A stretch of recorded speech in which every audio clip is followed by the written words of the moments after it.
Tempo bada Comissão EFI Parlamento Nacional, sebolu Ministra Saudi hone vise na rua, hodi hare preparação Ministério União Basurto Nipa, Presidente Comissão EFI nebe trata assuntos saúde, segurança sociais no igualdade de gênero,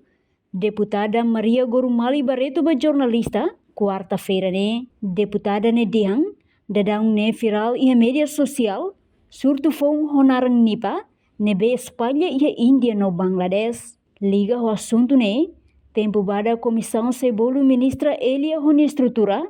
atu marca audiência onde discute com basurto ne, inclui atu haremos preparação Ministério União, onde antecipa situação idane, tambah dadang ne Timor-Leste rasik enfrenta hela surto dengue. Ami kole liu idane, conversa liu iha surto fone be matmosu, dari esse tempo badak kami mose convida Ministério Saúde, liliu para a senhora ministra, namos para a senhora vice-ministra na Inglaterra, ou dizer kami sebelum halo audiência, hari iha preparação Ministério Saúde nila hari iha ni panebe mata komisa hubungan visi media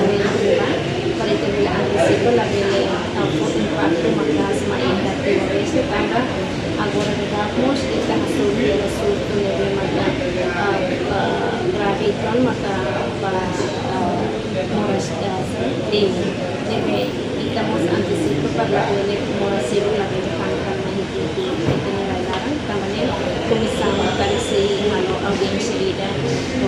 senhora ministra ou vice-ministra na Inglaterra semana la sala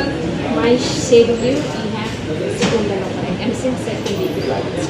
patrona desse minha opinião sobre preparação No dadang ne, governo lihusi Ministério Saúde, halo preparação onde responde no prevene ba ameaça vírus Nipah, atu labele tama mai rai larang. Reportagem Fifanya de Carvalho, Televisão Timor Post.